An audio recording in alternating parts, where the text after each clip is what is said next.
Yes, I'm here with Andrew Durniat, and we're just talking about the pandemic right now. And one thing that Mark Philippi, you know who Mark Philippi is. He's Yeah. one of the Oh, brain yeah. coach around, former strongman competitor. I did an Nope. episode with him maybe 2 weeks ago, and he said that the message here was stay home for Nevada. And he said it should have been get healthy for Nevada, because that's the one narrative we don't hear at all in the news is everybody should be trying to be as healthy as possible right now, because the healthier you are, the less likely we are to burden the medical care system. So if you get exposed to the virus, you're most likely going to have mild symptoms, moderate symptoms, or no symptoms, and you can just isolate at home, as opposed to we're such an unhealthy country. And that's one of the reasons why our numbers are so high, is that our obesity epidemic numbers are really high. And you could say that a lot of these deaths are not even directly related to COVID-19. It's just that COVID-19 pushed all those underlying issues over a tipping point, the high blood pressure, the diabetes, the metabolic syndrome. So that's one thing that we never hear of is this. It should be a necessity as a good citizen to take charge of your health. So instead of like, well, I'm going to wear a mask to protect you, you wear one to protect me. It goes, no, I'm going to be as healthy as possible. You be as healthy as possible. We can still wear masks if we choose to, but the healthier we both are, the less it matters if either one of us catches it, because we'll fight it off. It's only really a problem for people that are in those unhealthy demographics. Yeah. No, I agree with 100% on that. It is, I look at it as this pandemic has highlighted the need for proactive health. And I see a lot of people like, oh, I've been walking. I'm like, yeah, you started walking 6 weeks ago. Right. I'm sorry, but you're doing well. Good for you. Right. But this is a lifestyle, and that is something that I know you and I have promoted right from the get-go in our careers. Is maintaining that full lifestyle of health and fitness and well-being. Right. And Right. You don't just start. I mean, everybody starts at a certain point, but now, yeah, your life literally depends on your health. Right. That is absolutely 100% imperative right now. And It's it's never not been more just paramount. Yeah, it's never been more paramount than now. And it's also never been as disregarded as it is now, because I go to the grocery store. When I'm not getting my groceries delivered, I actually go to the grocery store and I see what's in people's shopping carts. It's the same garbage they were always eating, because now they're at home binging Netflix. They're watching movies all day. They're eating even more garbage. I mean, people, instead of losing 20 pounds in 3 months, as a lot of people could have done, people are putting on 30 to 40 pounds and just making the situation even worse. And then they're going, when's the vaccine going to come out? Like, no discussion of personal responsibility. Like, what can I do as an individual to protect my cells from this virus as much as possible? Yeah, because it's so prevalent now that avoiding this virus, I don't believe is possible for any of us at this point. We are all going to get this. That's right. You might as well come to the conclusion and acceptance that we're all going to get this. You, myself, everybody we come in contact, family members, we're going to get this. You need to put yourself in the best situation possible to fend it off. Is it 100% fail safe? No. But if I'm going to go to Vegas on the odds, I'm going to take care of my cardiovascular health. I'm going to take care of my immune health. I'm going to take care of my mental health. All of these things come together to allow us to have a strong, healthy, vibrant, healthy body that can fight off infection. I mean, just like it was, this information is not new. Those same standards were the standards 5-10 years ago when COVID-19 wasn't in existence. Those standards were still valid for you to be more productive at work, more productive, in your family, because you were a healthy, vibrant individual. You were less likely to take sick days. If you did take them, you were able to return to work more in a shorter time span. So I'm like, this is not new information that we've been promoting, but now it's kind of highlighted going, hey, we've been talking about this for a lot of years now. Right. And what's interesting also is you bring up respiratory health, and that's a really salient point, because last year, March, I had a horrible flu followed by pneumonia, and my respiratory system got totally jacked. I got my strength back maybe within a month in terms of pure power. But in terms of any kind of endurance and just natural energy, it took months, probably 6 months before I felt good. I was just tired walking around the block. So my cardio got really hit. So once I felt that it was safe for me to get back into cardiovascular training, I started doing a lot of interval training, elliptical machines, just 3 times a week, 30 minutes, hit hard. And I built up my endurance pretty fast because endurance actually comes faster to me than strength, believe it or not. I'm more known for the strength guy, but endurance I actually build up way faster. I'm more slow twitch muscle fiber than fast twitch. So anyway, long story short, I bring this up because I started doing this maybe 6-7 months before the pandemic started. So now fast forward to the pandemic, my cardiovascular fitness is the best it's ever been. And talk about perfect timing, because that's what would have made me most vulnerable to this. And then we actually have an elliptical machine at the house, so I was able to keep doing it during this whole pandemic. But for people that only do powerlifting, or they only do really heavy weight training, and they have no cardiovascular fitness, we both know people like this, right? They can deadlift 800 pounds, but they'll die walking up a flight of stairs. Those people are at risk. Absolutely. Probably more so than the average person is. Yeah, absolutely. Because, they're showing that this virus is initially attacking the cardiorespiratory system. Right. And, they're finding it's going after a few other areas. But for the most part, cardiovascular health right now is a premium. And for an area where I live in, we're a little more distant from, some of the bigger cities. So I have the ability to get outside and get fresh air. I don't have to be stuck inside on an elliptical or a treadmill. I can get to a forest park, single track trails where I don't see another human being for an hour or two of running, jogging, mountain biking, what have you. And I can continue to facilitate, my endurance training, and get fresh air at the same time and not be stuffed up inside. And that's really important. Just getting into nature is really important. Just that alone is good for your health, your immune system, your mental health, especially. I mean, that's been proven that you get into nature, you feel better automatically. So that's good that you're able to do that. And we were, to some extent, out here in Vegas. I mean, Red Rock was closed. All the national parks were closed. But there were parks that didn't fall under national guidelines that were still open. And I was telling you, we have a lot of nice trails here in the neighborhood. So people from all over Las Vegas converged out here because there was nothing else to do. We had CrossFit people pulling up in trucks with barbells and plates and kettlebells, and they're just setting up on the field there, which I thought was pretty cool. They're finding clever ways to keep it moving. And that's people who love to work out. They're not going to just stop working out because the gyms are closed. You're going to find something to do, whether at the very least you're going to go sprinting, do push-ups, do some body weight stuff, pull-ups. You're going to find something. Yeah, I had plenty of members I saw posting videos of, literally 5-gallon buckets hanging on the end of just steel rods in their basements, just being like, I'm coming up with anything, doing cinder block workouts. It's just this is what I've got, sitting out in the garage. And I'm like, hey, it's awesome. It's amazing what you can develop when the need arises. And, and that's, I always would tell people, I was like, one kettlebell is kind of like my desert island tool of, I remember you saying that. You get a decently heavy kettlebell, I can probably stay in fairly good shape. And it's, I'm not going to be maximally strong, but I'm not going to be just cardio weak. I'm going to find that nice balance in between. Yeah, if I have a 70-pound kettlebell, that'll be enough for me to maintain a certain level. Kettlebells, presses, rows, cleans. I mean, you're not, like you said, you're not going to be the strongest guy in the world, but you're going to be strong and fit. You're going to be strong enough to get by. And so, like I said, it's that desert island. It's not the best. It's the best single tool. If you needed something and you had a fixed, something to put at home, it works out great. I love having my, 12,000 foot square facility that, has every toy imaginable in it.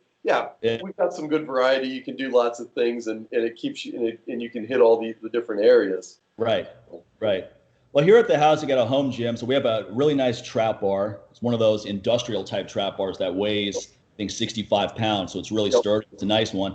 Then I've got a regular barbell for deadlifts and kettlebells. I actually did more kettlebell training than I have in a while. And I actually haven't done much kettlebell training since I stopped teaching courses. I mean, I'll do swings here and there, but it just hasn't been my focus. So it was actually nice to get back into that. I haven't done kettlebell presses for a while. I haven't done renegade rows or double swings or snatches. That was actually pretty cool to get back into that. Yeah. It's nice to revisit some of those things after a nice layoff. I very much agree on all of that. Good. So, because my training has been very varied lately. With all the shutdowns, a lot of my races had been canceled, and so there was that time period of limbo where I was very focused. For those that haven't followed my career, I've done a little bit of everything. Oh yeah. And recently, I've been doing the ultra endurance events. Did an Ironman triathlon 2017. Was out in Leadville, Colorado, a couple of years ago, and did the part of the Leadman series. Did their back-to-back 50-mile days, 50 miles on a mountain bike on Saturday, 50-mile trail run on Sunday. Wow. And that was all over 10,000 feet of elevation. So let me tell you, I gained a whole new appreciation for 12,000 feet of what that does to you. And it smacked me down pretty good, especially since I'm coming just about from sea level here in Ohio. Did you do much endurance training when you were doing, because I mean, you're well known for deadlifting it's a Pollen axle, right? Is that how you say it? The Pollen's axle. And so basically the Apollon axle, for people who have never heard, this is a bar, it's a thick bar that doesn't rotate at all. Yeah. And it's 2 inches, I believe, right? Or is it thicker than that? Axle. Yep. And you deadlifted it with an overhand grip, or was it double overhand? So no hook grip, no straps. Right. And so the most I ever pulled on it successfully was 475 pounds, which set a world record at the time and broke Ode Hagen's record. Yeah. I'm trying to think. Mike Burke has deadlift 900 pounds. You can't do that. Yeah. So you really freakish. I mean, you probably have really big hands too, but you have really freakish grip strength. Yeah. So my hands are decent sized. They're huge. But yeah, they're bigger than average, but they're not.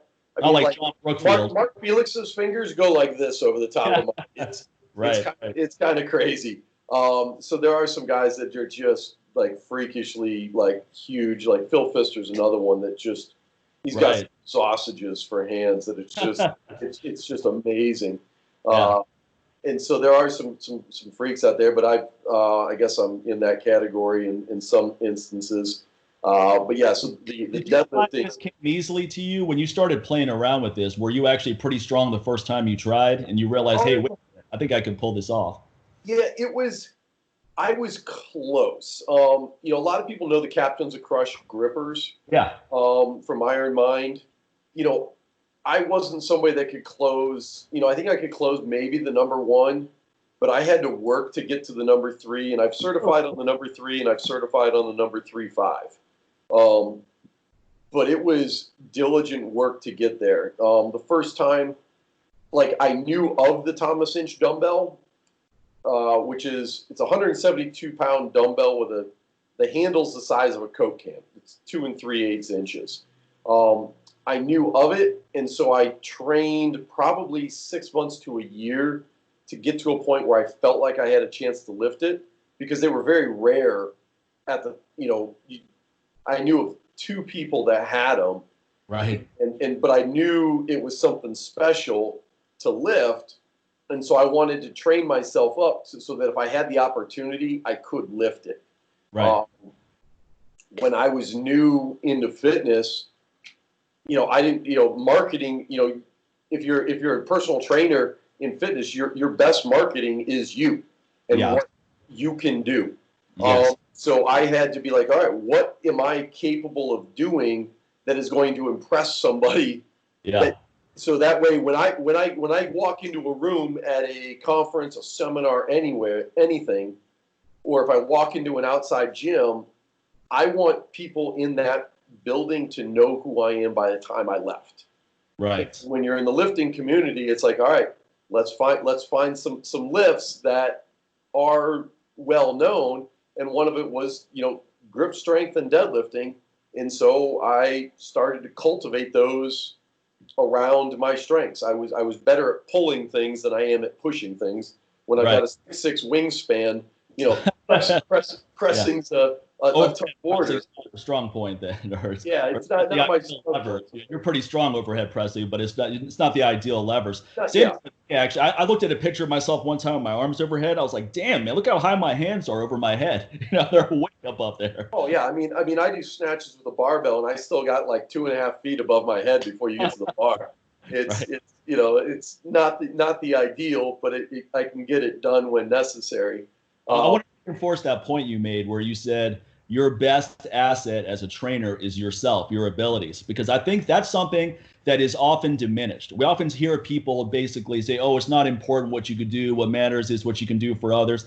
Now, look, of course, what you can do for others is just as important, because if you can train yourself, but you can't train others, you're not going to be a good trainer, no doubt about it. But if you can train yourself, at least you actually know that you can train yourself, because if you can't train yourself, you're not going to be able to train other people well either. And my career, I wouldn't have had a career if it wasn't for having what people perceived as impressive abilities, especially in the kettlebell world. Yes. No doubt about it. No doubt about it. That's what allowed me to make a mark real fast, because people are like, wow, look at him. He can do this. He can do that.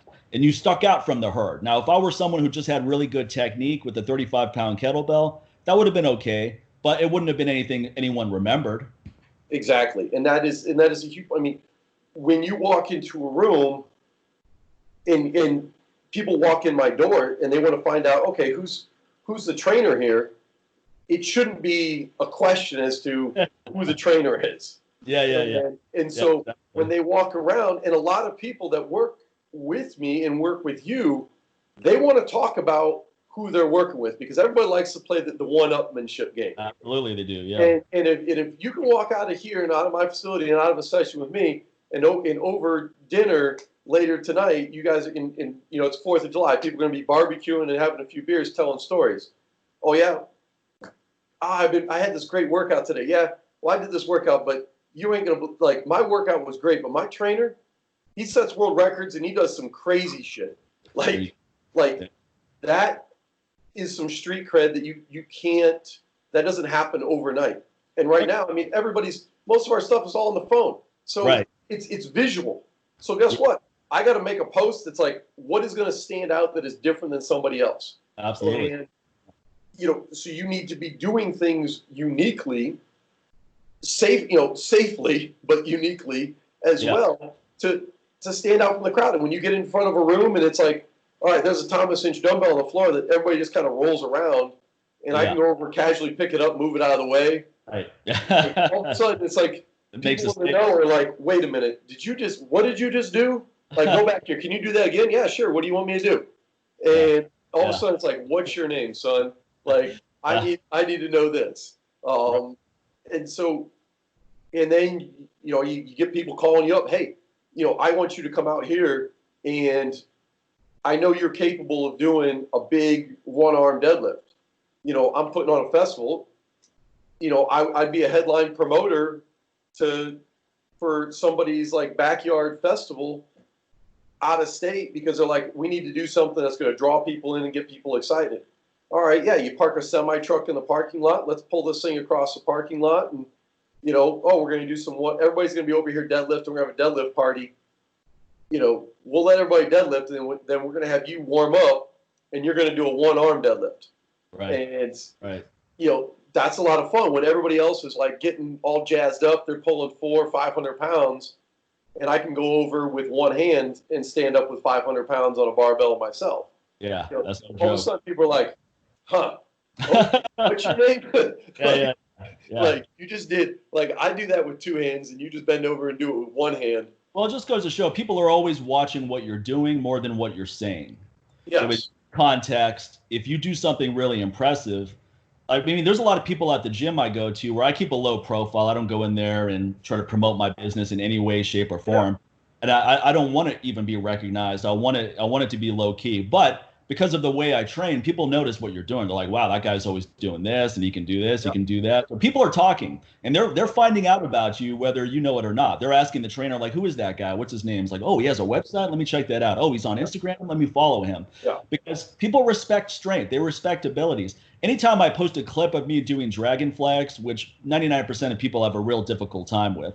Now, for me, it's just, I just happen to have the right levers for it because it's not something I worked up to. The first time I tried it, I could do it. But most people that are way stronger than me can't do even one rep to save their life.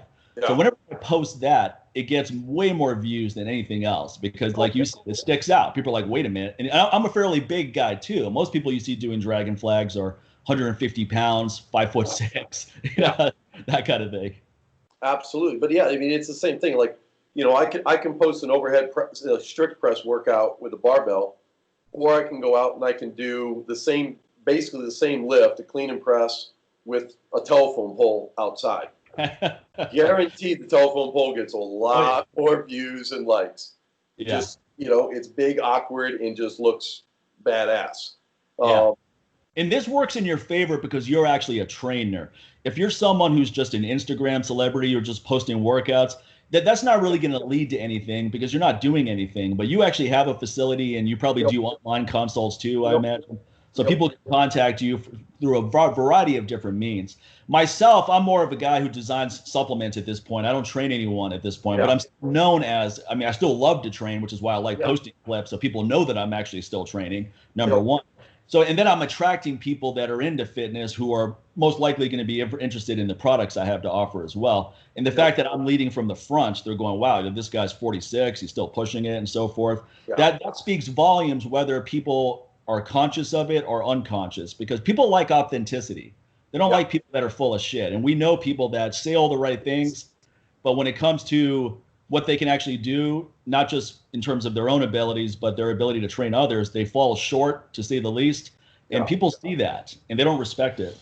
Yeah, no, there's a huge, you know, especially now that social media has, I think, matured in some ways. There's a little bit of a bullshit filter on a lot of people. Right. And I look at, you know, there's some conversations that you will see people getting into on social media where it's like they're trying too hard to be the ultimate guru with very technical, precise language.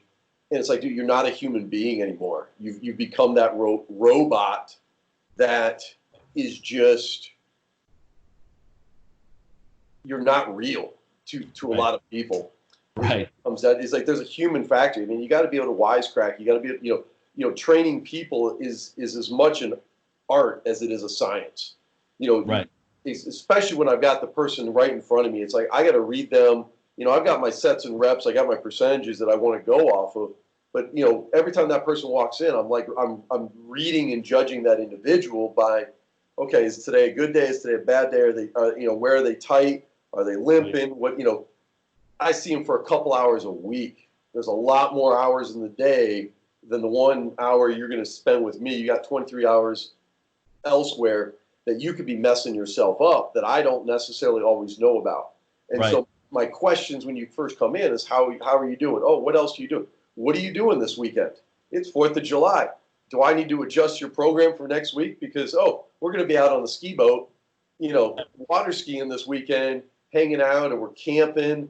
I'm like, okay, what are all the potentials that are going to jack up your body so that when you come in on Monday or Tuesday and you're newly sunburned and I want to put a bar on your back and you're going, this would be the best day for that. You know, those are factors that you have to account for as a trainer that, you know, don't fit in a nice, neat, you know, Excel spreadsheet sometimes. They're the intangibles that people get too married to numbers sometimes, not just with training, because like you said, you have an idea of, even myself, when I go to the gym, I go, here's an idea of what I'm going to do.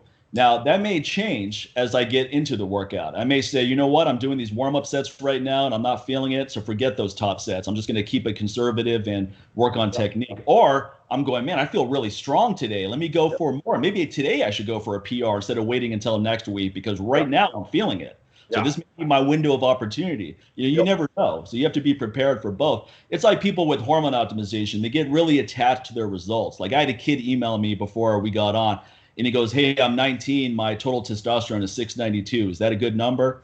And I was like, "Well, how do you feel?" I was like, "Is your sex drive good? Is your mood good?" I mean, basically, the fact that you're even asking me if that's a good number to me implies that you don't feel that great.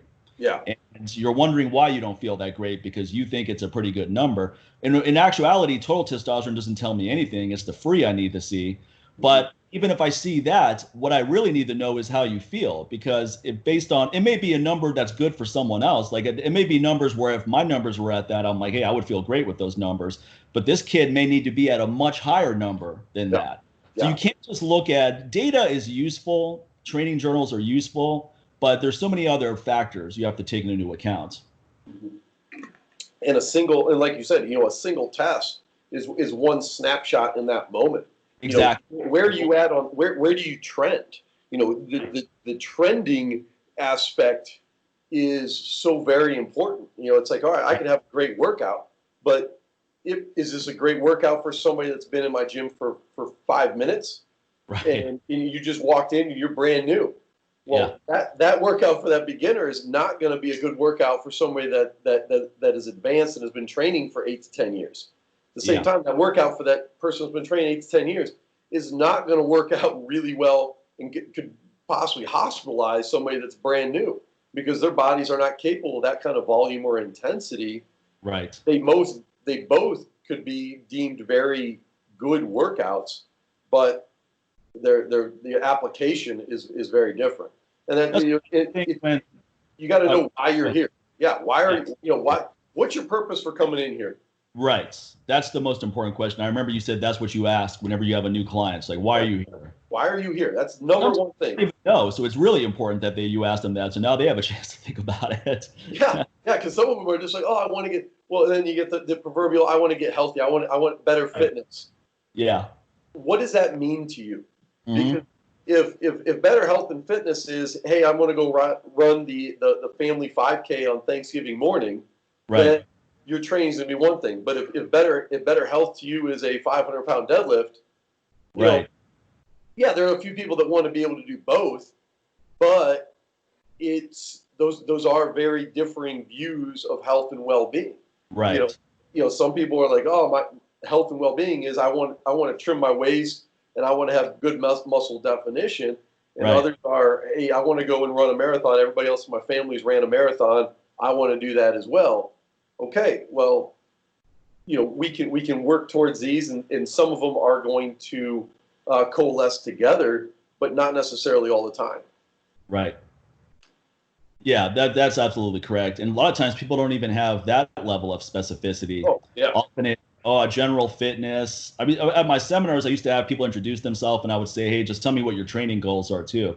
And 90% of people didn't have specific goals, such as I want to bench press 315 in 3 months. I want to squat 405 for 6 reps in 6 months. That's very specific. And then we can look at where you are now and figure out a plan to get you there or even further than that. So now you know what the numbers are. But most people are I want general fitness, which is such a broad term. It doesn't mean anything. What does that even mean? Like you said, that can be interpreted 100 different ways.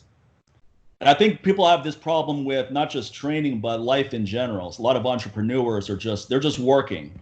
They don't really know where they're working towards. They go, well, I'm just trying to stay in business. And I go, okay, I get it. First couple of years, that should be the goal. Because you're probably not going to make much money. So the goal is to stay in business. But you should have some idea of where you're trying to take this thing. What kind of lifestyle do you want to have? Do you want to be someone who has to work 7 days a week at your gym, 10 hours a day like Mark Philippi does? Or do you want someone who has a more relaxed lifestyle where you hand off things to other people and then maybe you only come in for the high level clients? So you're not there day to day every single day. Maybe you have these ideas of that's where you want to be in a couple of years. But you have to think about these things. They're not going to just happen by accidents. Nothing happens, but nothing good anyway happens by accident. Very rarely are you going to trip and fall into success. Right. You trip and fall and you find a bucket of gold. That's not the case. No, it's very much a thought out plan. And sometimes you go and you get on a path and a road and you realize, hey, all right, this path isn't ideal, but I've got an offshoot and I've got an off ramp, and you got to look for those off ramps at various points in time, because we all have experiences. And so it's like, I don't want to discount what I might have done in the past.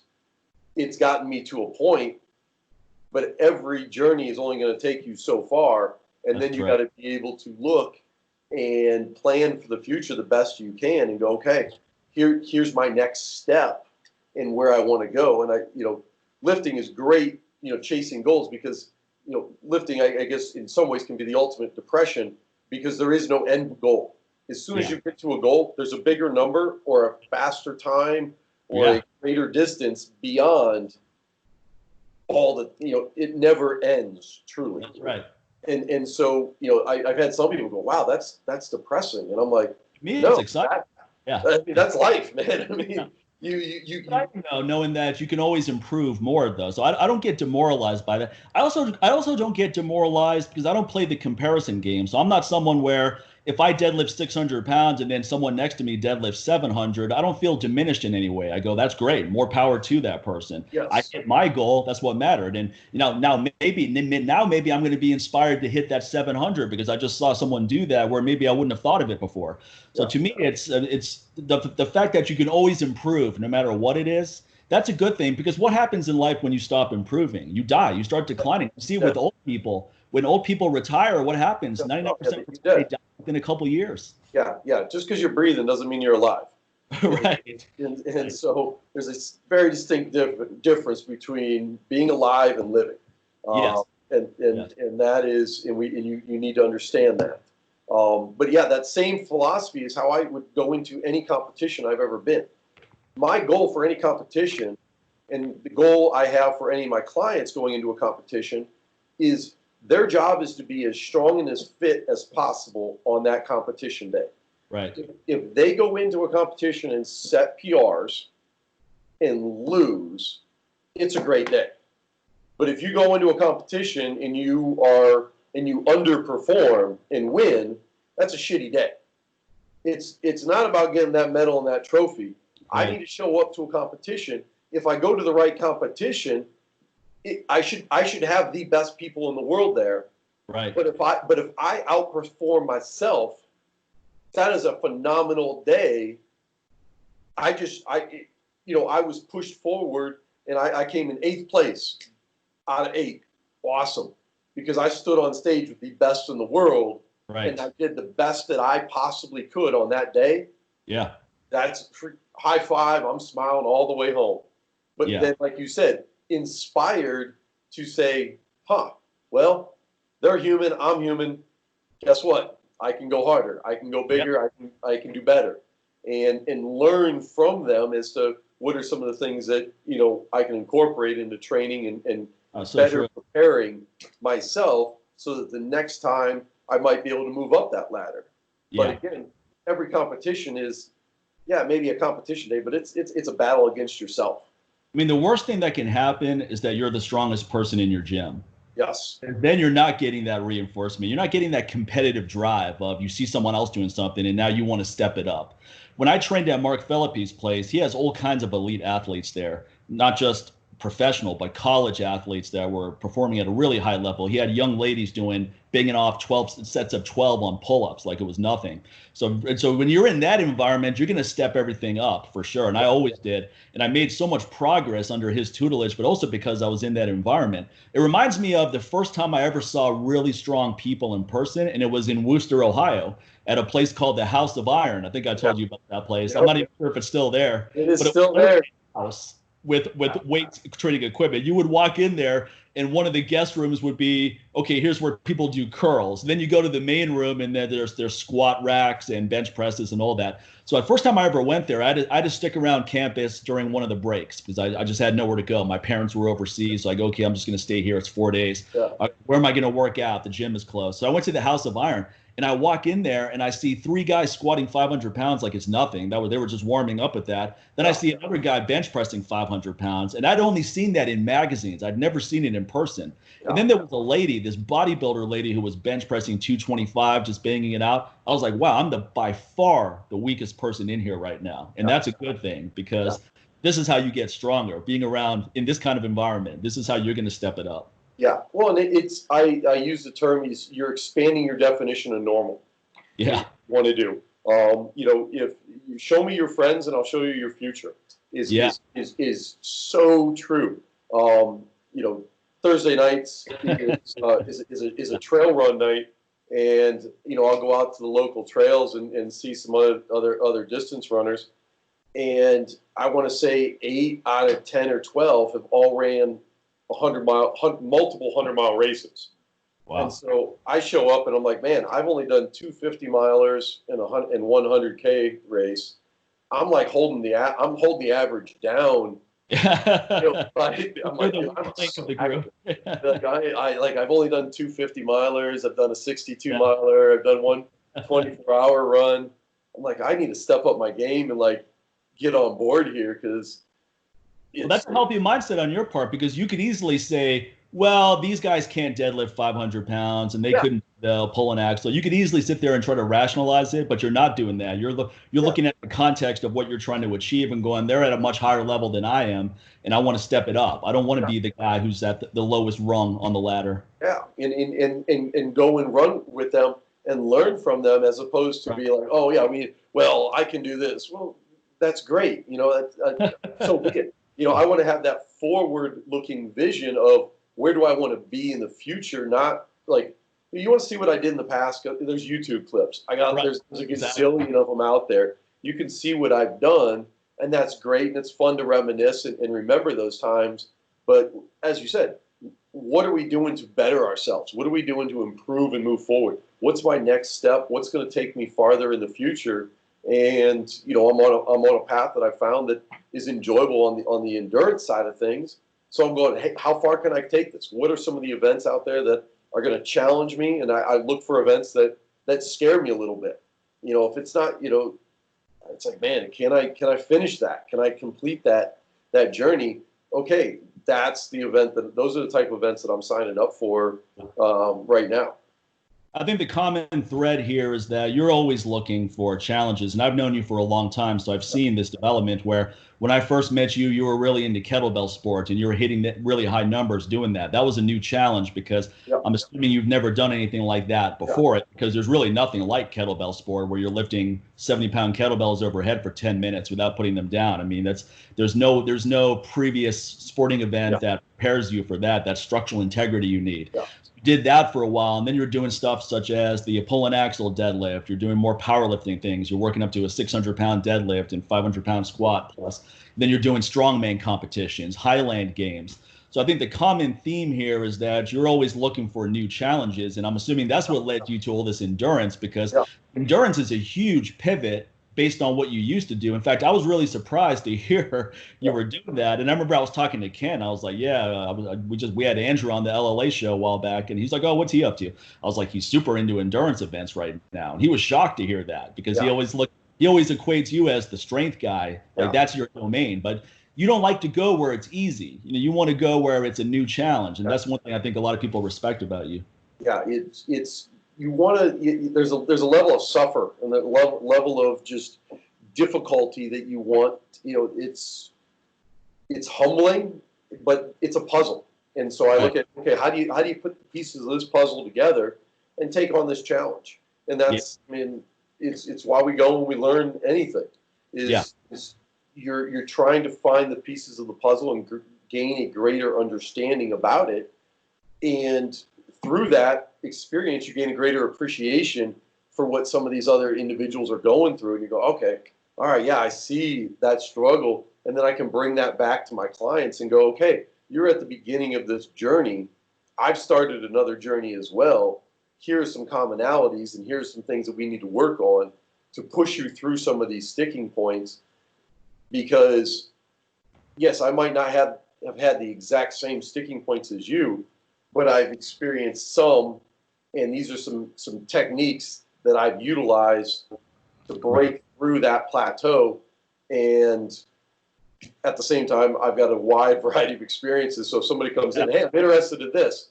Okay, I can understand and I can speak your language, right, and go from there and understand what you're getting into.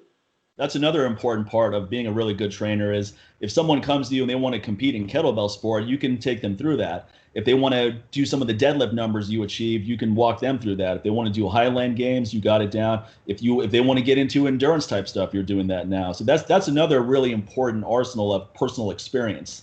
Yeah. You're not just reading about it in a book somewhere. You're like, well, hold on a second. Let me read this book over the weekend on endurance training, and I'll get back to you on Monday.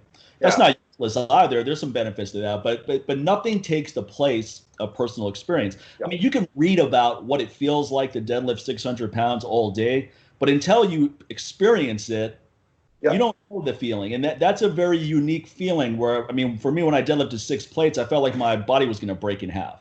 You know, you just had to stick with it and push through it. There was a level of extreme discomfort that you have to accept. Yeah. Well, and in that road to 600, you're going to have some plateaus that occur. You're going to have some setbacks that occur. Yeah. It's not, our brains work on this lovely linear trajectory. Yeah. Life as we know it is not a linear progression. The stock market, it's up and down.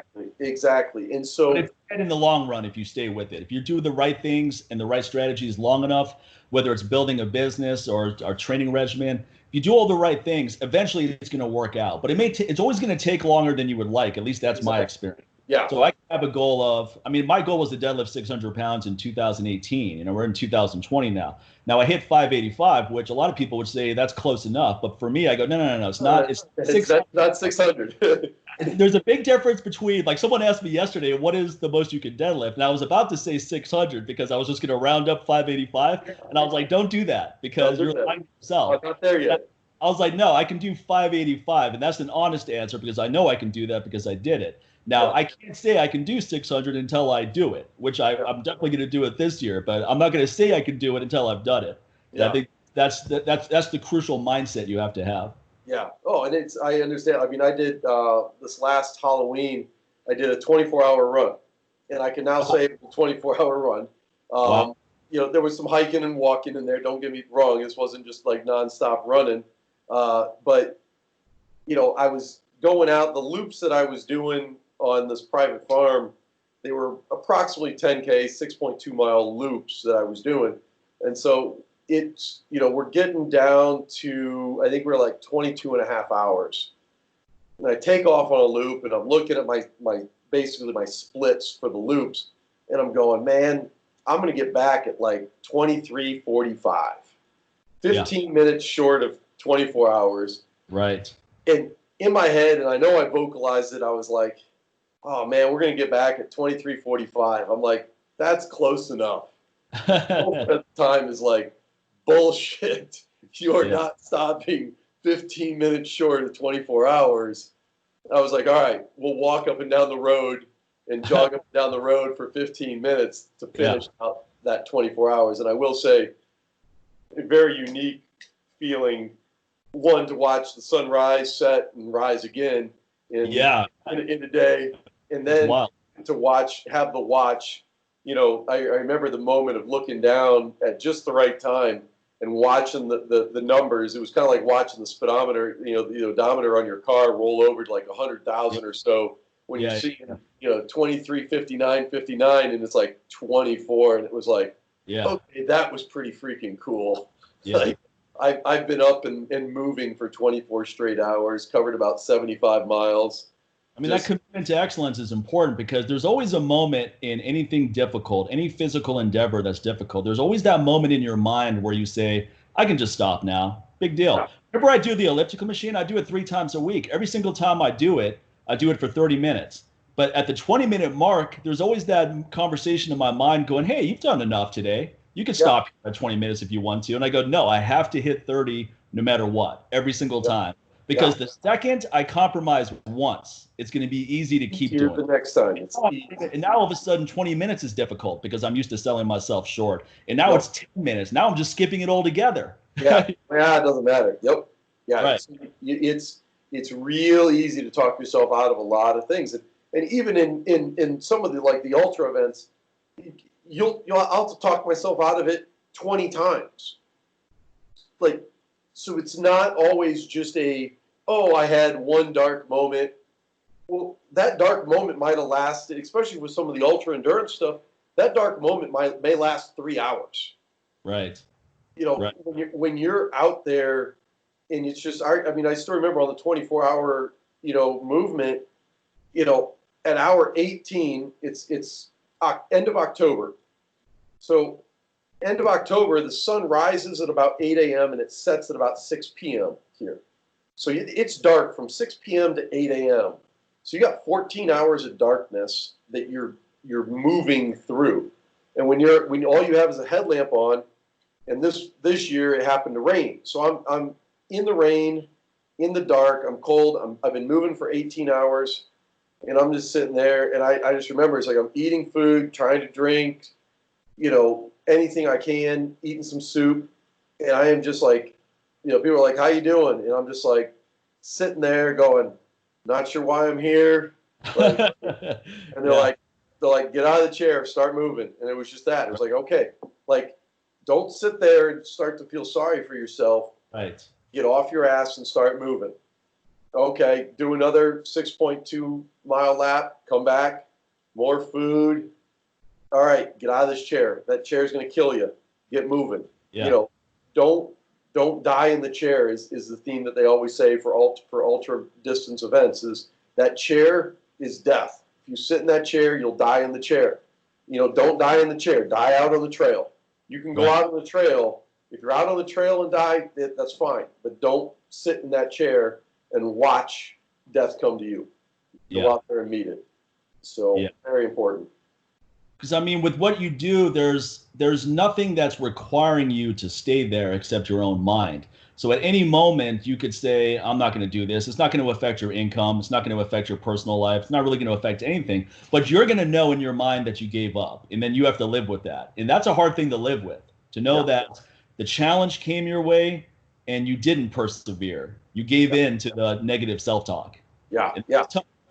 It's very, very tough. And I've had people, ask me all the time, like, oh man, how do you just, you just like, they look at me and they're like, oh, you're just like the steel, like impenetrable, like force. So I'm like, listen, this was cultivated over time, one.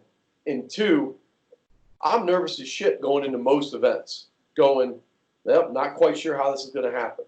But I've learned to accept that nervous feeling. I've learned to accept those butterflies and understand them as part of the process. And I almost get more nervous if I don't have that nervous butterfly feeling. I agree. Because if I don't have that nervous butterfly feeling, it doesn't mean enough to me then. Exactly. Those nervous butterflies mean this shit's important. Right. So that's a good feeling. Don't fight that feeling. Accept it. Understand it's part of the process. Move forward. If you've done the training, you should have those butterflies and that nervous feeling. The training should lead you. The competition is just a culmination of all your training that you've done. I mean, that is by definition what it's about. And so it's not impenetrable. But then when I work with my young high school kids and my grade school kids, I understand they're early in their journey. So it's easy for them to want to back away from stuff. And so I need to cultivate in them that mentality that it's okay to hurt. It's okay to struggle, because they haven't learned that yet. I mean, I remember when I was a grade school kid, there were practices I'd probably be bawling my eyes out because it was too hard, it was too tough, and I wanted to quit. Because nobody likes to do hard stuff. It's uncomfortable. Sitting here talking to you, we had climate controlled, sitting in a nice chair. I got my water, I got my snacks. Hey, life is good. This is easy. But it only happens if it's been cultivated over time. And so you got to take those young kids and you got to show them, hey, I know this isn't your favorite right now, but we're going to get through this. And we're going to take it one step at a time and build them up. I'm going to challenge them with the weights, but I got to reinforce that with my words and say, hey, you can do this. Because I have a lot of kids that, like, you'll push and you could just see them be like, like sometimes this is too hard. Right. And you like, no, you can do this. And here's why doing this is going to lead you to here. is because it's gonna lead to greatness. And so I love some of these success stories that I get back. Parents call me up, hey, AJ's doing great, and his teammates just told him so. That now all of a sudden that kid walks back in, just puffed chest out, like, hey, my buddies recognize that I'm getting after it. Yeah. I was like, all right, I got this kid on the right path now of learning that go after struggle, continue to find struggle in your life and push through it and get out to the other side, because that's where you're going to grow.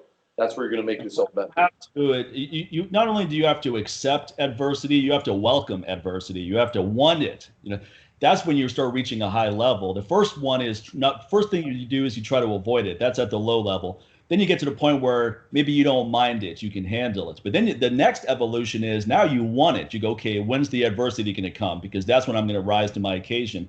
And like you said, with having some fear going into seeing some trepidation, that's actually a really good thing. I had that before every workshop I taught. I always had this fear of, this is the one where you're going to fuck up. You're just going to bomb and people are going to tell you it sucked, right? Yeah. And I always had that fear going in, and it was good because it made me stay sharp. It stepped me up. Towards the end of my career, I noticed that I didn't really have that fear anymore. It was almost like, yeah, I'm just going to go in and do it. And I could tell there was a drop in my enthusiasm. And that's why I stopped teaching. I go, if I keep going down this path, it's going to be noticeable to other people. So let's just nip it in it's not fun for you right anymore. So it's time to at least take a long break or stop altogether.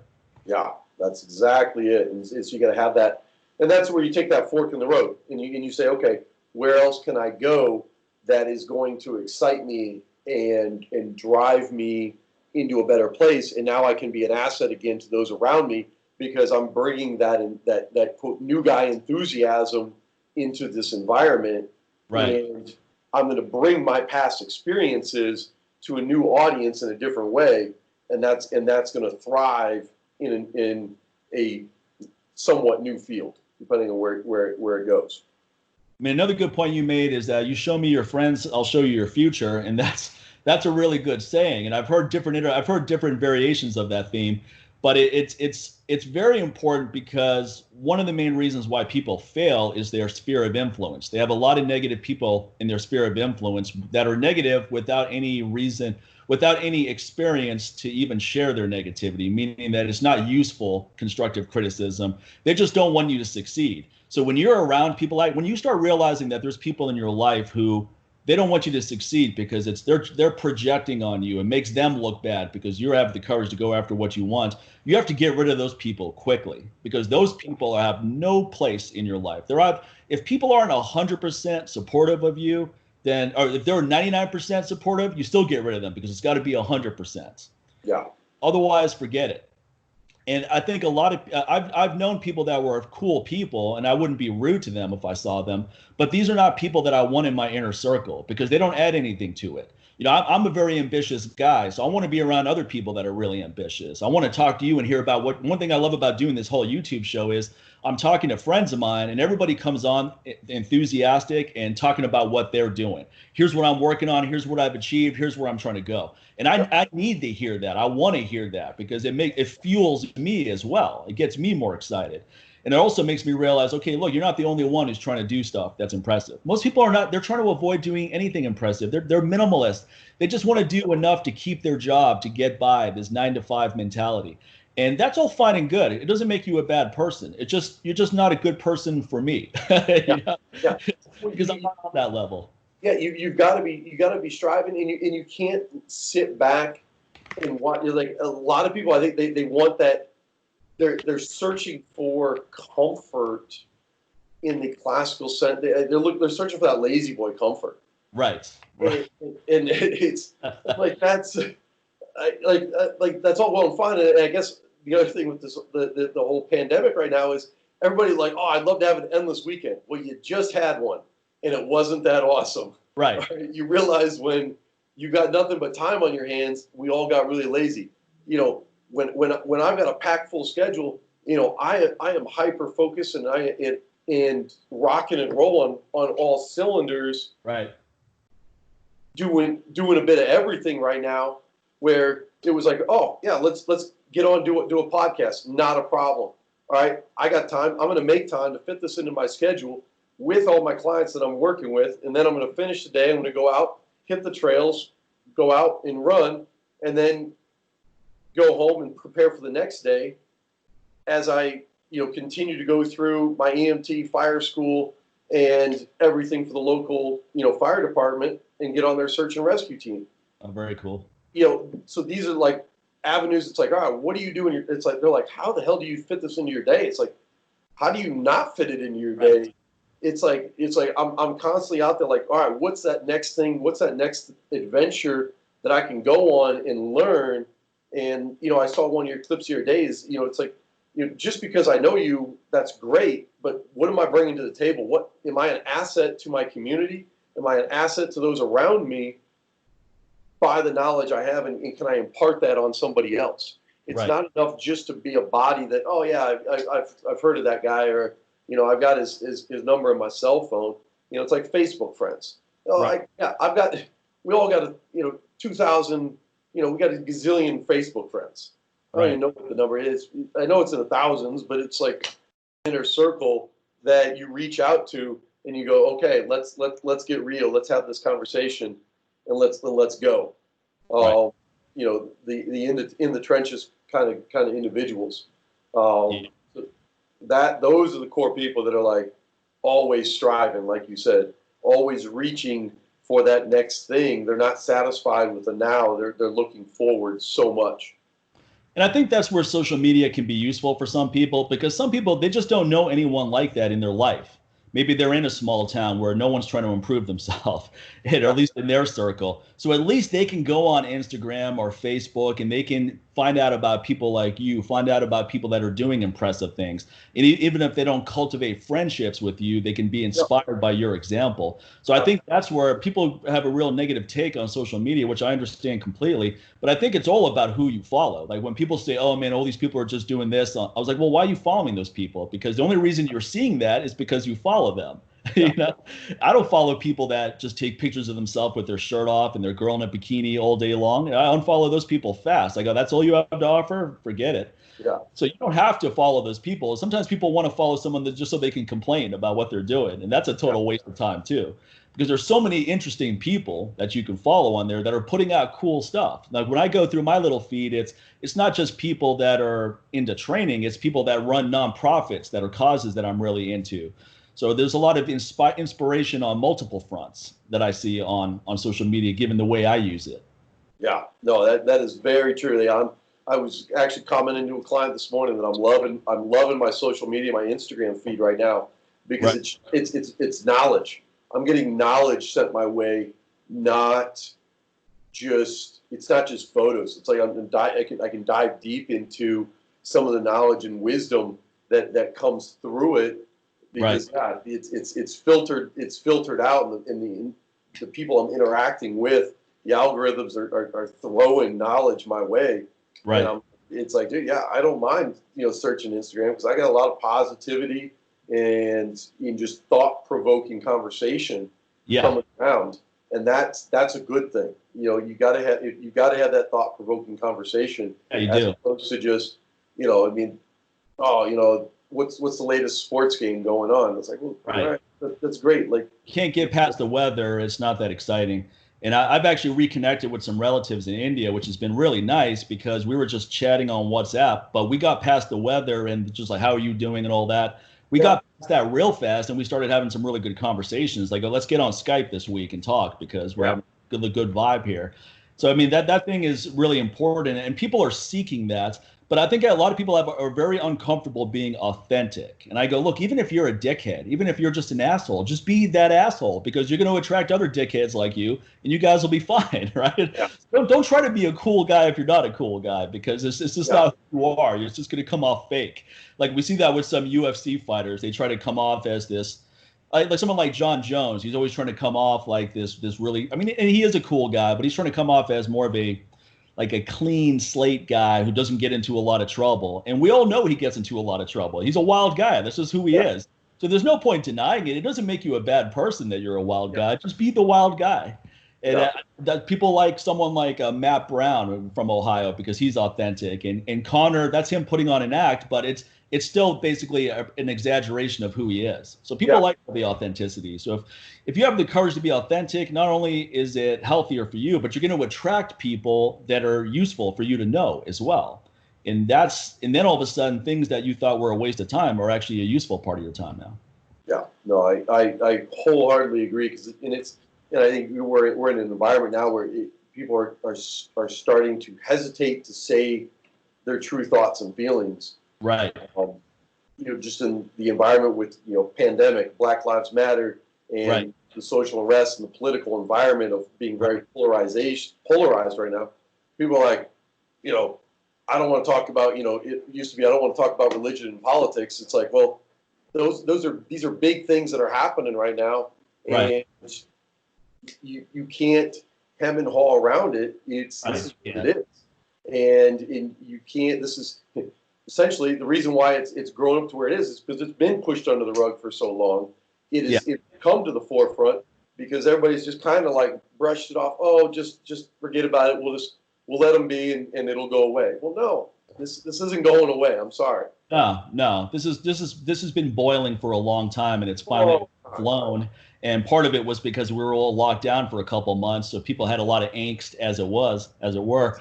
And then as you have plenty of time to watch the news and see all these terrible stories, and then that just hit that tipping point really hard.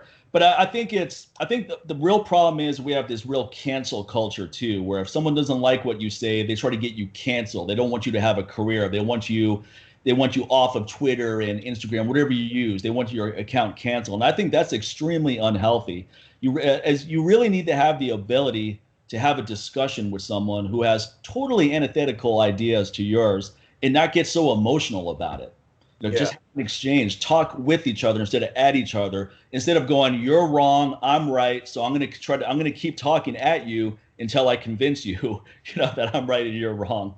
And otherwise, we're going to cancel you, like the way Greg Glassman was canceled recently in CrossFit. He made one stupid post, and granted, it was a really insensitive post given the time. But does that mean that he should have been canceled and he has to go away because of that, given the totality of everything he's done? I don't know, but I think it's a bad precedent that people have to go away when they say something that someone doesn't like, and now you have to go away. Yeah.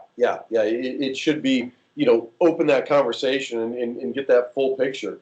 Right. It's like you'll have people even, will come in the gym and, they'll say something and it's like, all right, do I ignore that or do I question it and just be like, hey, explain to me your thought pattern on that, because here's my thought pattern. What's your thought pattern, and can we come to, we may continue to disagree on our thoughts, but I want to at least understand how you came to your conclusion, and I'll explain to you how I came to my conclusion.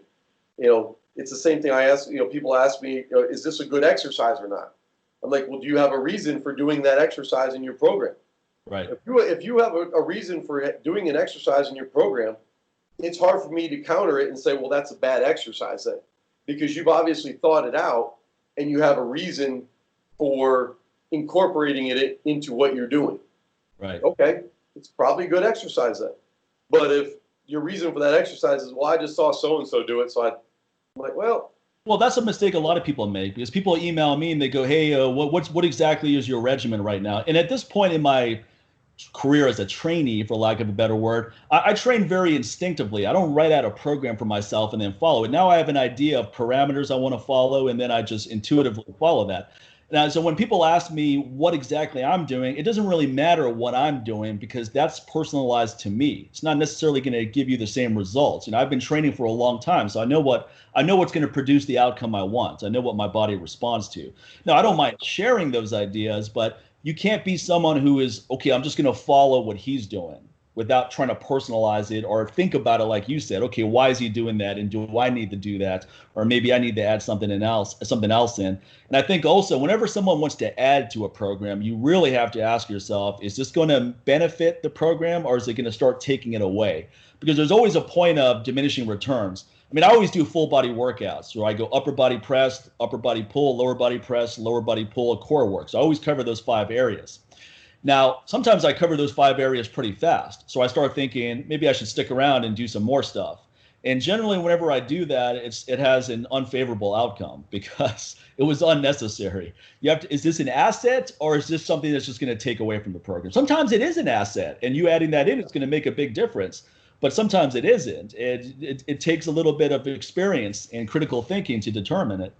Yeah, and then there's the timing as well. Sometimes that add in is beneficial at certain points of time, for brief periods. Right. And then 2 weeks later, that additional work is a detractor because it's now you've overreached for too long, and now you get into a more of an overtraining, and you get the common one for a lot of lifting is you get tendonitis in areas, and you get the inflammation, and the joints start locking up because you've overreached for too long, and thinking, oh well, if a little's good, more is better, and it's like no, better is better. Yeah, exactly. You're either improving or you're not. I mean, just this recently, I had a really good workout this past Saturday. And then for whatever reason on Monday, I thought it was a good idea to almost replicate that workout, not thinking that I just did it a day and a half ago. So when I was doing my deadlift sets, I was getting to the top, and I did 515 for 3 reps on Saturday. That felt good. So I was going to go for maybe a little bit more this time. But once I got to 4 plates, I realized, okay, that's not going to happen. I could feel it. And why would it happen? It's too soon. It's too soon from the most recent workout. Yeah.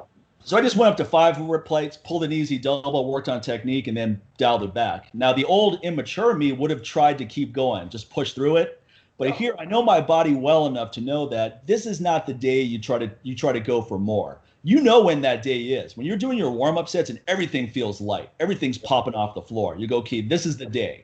I'm going to go for it. When you're going through your warm-up sets and stuff that normally feels light is feeling a little bit off, or your technique is coming out of the hole, is not coming off proficiently for whatever reason, something's wrong. So at that point, you might as well make a mid-course correction and go to plan B. Let me focus on keeping it light, work on technique, or do something else completely different. Like this week, I'm just taking the deadlift off. I'm not gonna take a week off from training, but I'm just taking a break from the deadlift because I need it. So I'm going to work on other things. And I guarantee you, when I resume with deadlifting on Saturday or whenever I bring it back in, my body's going to be fresh and I'm going to respond a lot better to it. So that's why I like training for performance, because you don't get distracted by the stimulus of working out. A lot of people work out just for the sake of working out. They're addicted to the stimulus. So whether they're improving or not is immaterial. They don't care. That's not the payoff for them. But for me, it's if I can get better results with 3 training sessions per week than 6, why would I do 6? I'm just going to do 3. If I can get better results with 2, I'm going to do that instead of 3 because I'm focused on results. I'm focused on improving. Yeah, no, that's exactly it. And with the deadlift, that's very accurate. Where 2 to 3 days is what you need. Yeah, you really do. That's the bread and butter sweet spot. Right. And so more volume isn't always the answer for everybody. And then you've got like you said, you're more of a slow twitch guy, so you naturally have an affinity towards the endurance. So more frequent pulls may be better for you. I've got other individuals here at the gym that they're fast twitch. These guys are good. So they work in the high, they hit high percentages for low reps very frequently. Right. Because that's what works for them. I get into high percentages, I'll fry my CNS and shut it down. So volume training for me helps me get stronger and get better, as opposed to doing a lot of high intensity type work. Oh yeah. And so you got to watch that curve as well as to where you're at on the volume / intensity curve. Yeah. It's like, all right, maybe I need to do more volume. Back off the intensity. Only hit that intensity on occasion. Up and down. Exactly. Let me ask you one more thing, and I'll let you go. I don't want to keep you all day. But with deadlifting bars, do you have any experience with bars that are known to have a whip, as they call it, versus a bar that doesn't bend at all, no matter how much weight you put on it? We have both here at the gym, and it is typically if you train on a very stiff bar and then you get to a whippy bar, right, you get stronger. Yeah. So But I not around probably. yeah, I mean, it's but the physics allows that to occur. Yeah. That bend in the bar does, you know, I don't know the exact science on how that works, but I know the phenomenon. I'll tell you because I found out just recently from Mark Philippi. He explained it to me, but because there's two things that happen. One, when the bar bends, you end up pulling a little bit higher than maybe an inch or two, and that makes a big difference on a really pull. The other thing that I didn't think about is this: when the bar is bending like that, the plates at the very end. So let's say you have 6 plates on. When you pull the bar off the ground, the last 2 plates are still connected to the floor while the other plates come off the ground. So the last plates are the last ones to come off, almost the way chains would be. Yes. So or maybe the opposite of chains, because chains is heavier as it goes up. This would be later as you. Okay, so that it is heavier when you go up, right? So if I pull 6 plates, basically I'm pulling 3 plates first. Yeah. Then the other 2 come off the ground. And it's very hard to notice this because it happens fast. But it's That's there. one of the reasons why it feels a lot lighter. And the more bend there is, the stronger that connection is, and then the easier it becomes. So I actually bought a barbell. It's called the Texas Powerlifting Bar. This one's supposed to have a big whip. I actually bought it for my home gym. Yeah, that's what we have here, and it's a favorite for guys deadlifting. Yeah. When they want to go for big PRs, and that's but it's a double-edged sword where I will talk to the lifters. I'm like, okay, yeah, you can pull more weight on that bar, but I will also play the devil's advocate and go, don't you want your training to be harder than the competition? Right. And so you can pull on a stiff bar, and then when you get to the competition, you pull on a bar that has a lot of whip and flex. All of a sudden, you've got an extra 10, 15 pounds that you can account for just by the type of bar. Now, granted, that bar is only going to really come into play is if you're pulling over 500 pounds. Yeah, exactly. If you're only pulling 405, you're not going to get the same performance benefit out of that bar.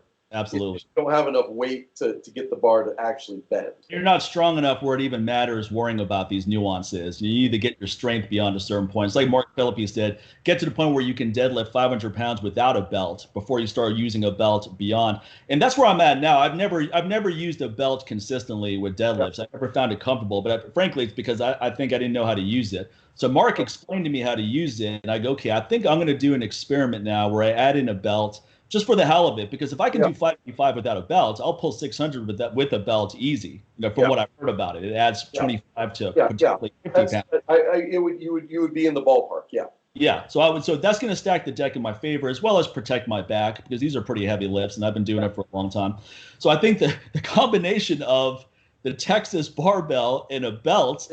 And hey, dude, I hit that 700 a little bit sooner. Powerlifting math says you got a 615 deadlift right now. So yeah, exactly. So I'm going to play around with that. But I think the happy medium for me is this. At home, I have a barbell that's ridiculously stiff, no matter how much weight you put on it. Yeah. And I always screw up my back using that thing because the off the floor is the most dangerous part of the deadlift. So the faster you can get it from the floor to, let's say, mid shin, the better. The longer it takes to go from the floor to mid shin, the more your back's in that compromised position.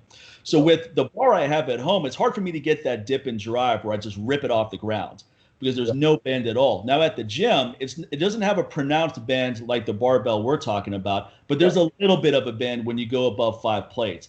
And that's enough that I get the best of both worlds. It's stiff enough where I don't have the illusion of building the strength, but it bends a little bit. So I can get the bar moving a lot faster. And as a result, my lower back feels great doing it.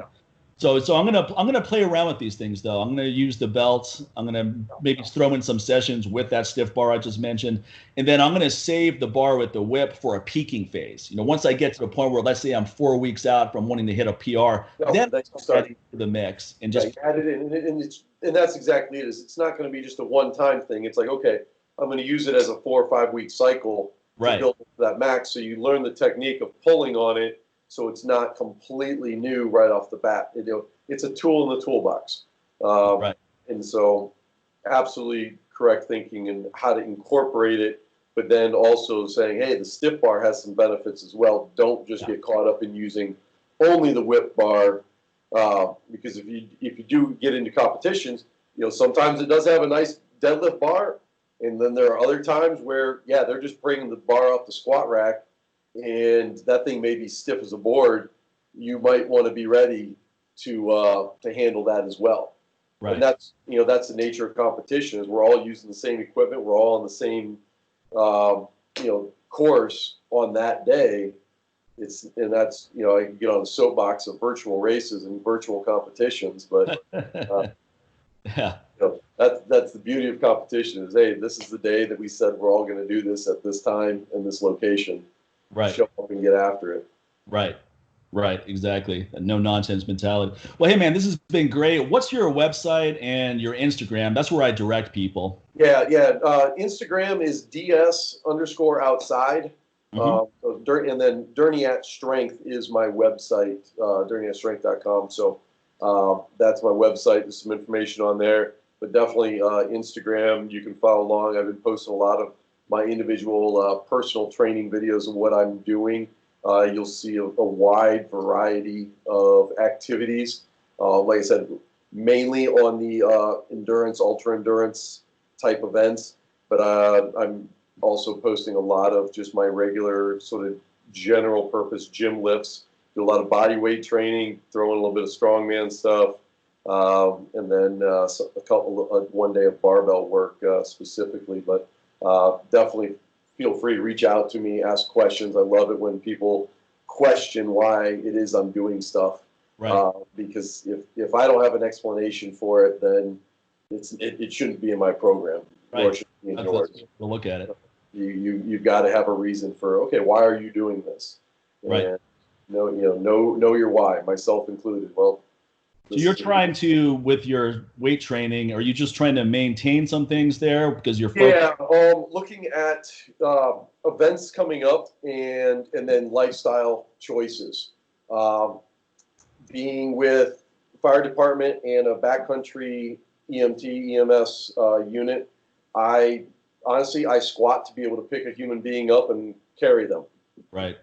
So people are like, oh, why are you squatting, and what are your goals with squatting? And I look at it as like, hey, I need to squat X amount of weight for X amount of reps, because if I need to pick up X human, I got to be able to do something with them. Right. So farmers walks, and then the endurance aspect of, usually when you're on a backcountry call, it's not a 20-minute call. You've got 5-6 plus hours that you're out there. What brought on this whole thing? This whole interest in EMT, working with I've got a family full of nurses, and it's always been I've always been an outdoor enthusiast. So hiking, backpacking, mountain biking, and now trail running endeavors happen. I do rock climbing in my spare time as well. So I'm just always outdoors, and so found a fire department that was along those lines, and looked at it as, hey, I can be an asset to my community with knowledge, as opposed to just the guy that goes out and rides the trails. Like, let's give back and go out and help people that get themselves in trouble out there. So awesome. They were excited. They're like, oh, we love it when you guys show up and go out and get the schooling and come back, and they're like, the trails, literally each and every rock out there by heart. So when people call up and they're like, hey, here's where I'm at, I'm down, here's what happened, I can self-deploy from home, got a jump bag in the car with my gear, turn the lights on, and I'm the 5-year-old that's 41 years old. I get shiny lights on my car to flash around and knock people out of the way. Is pretty much how I explain it. So yeah, well, that's cool. And you're doing a lot of interesting things. You're keeping busy, and I think the final thing I'll leave people to think about is, when you have a lot of free time on your hands, you'll find that you don't get anything done. When you're busy, it's amazing how much you get done. Yeah. So that's what people really need to think about. It's not that you need more free time. You just need to do more things, and you'll get a lot more done. Highly, highly true. So, yep, run a full-time business, go to school, and work on the weekends and family, friends, everywhere else in between. So Yeah. it's awesome. Absolutely. Like you said, it's amazing what you can do. Just keep looking for more. You'll fit it in if it's important. Yeah. Always look for more things to do and look for improving your. Just always do a little extra. Is one little clip I put up. And never stop learning. Yeah. Never stop learning. That's the key. Is just keep, find something that, it doesn't matter how, with the internet, we have it at our fingertips. Go for it. It's amazing what's out there, and people, oh, it'll take too much time. Yeah, I used to think it'd take too much time as well, but it's a lot less than you think it is. A lot less. When you cut out all the non-essentials, when you cut out 4 hours of television, when you cut out wasting time on the internet, when you cut out just talking to friends about nonsense, all of a sudden you have a lot of time in your day. And huge. You have to use that in a productive way. I mean, 24 hours is a good amount of time. Even if you subtract 8 hours for sleeping, you still have 16 hours where you can get a lot done if you choose to. Yes, very true. Very true. So this has been awesome, man. Great catching up with you. I'm going to go ahead and stop recording. Yep. And we can say goodbye from here. I just want to make sure we don't lose anything.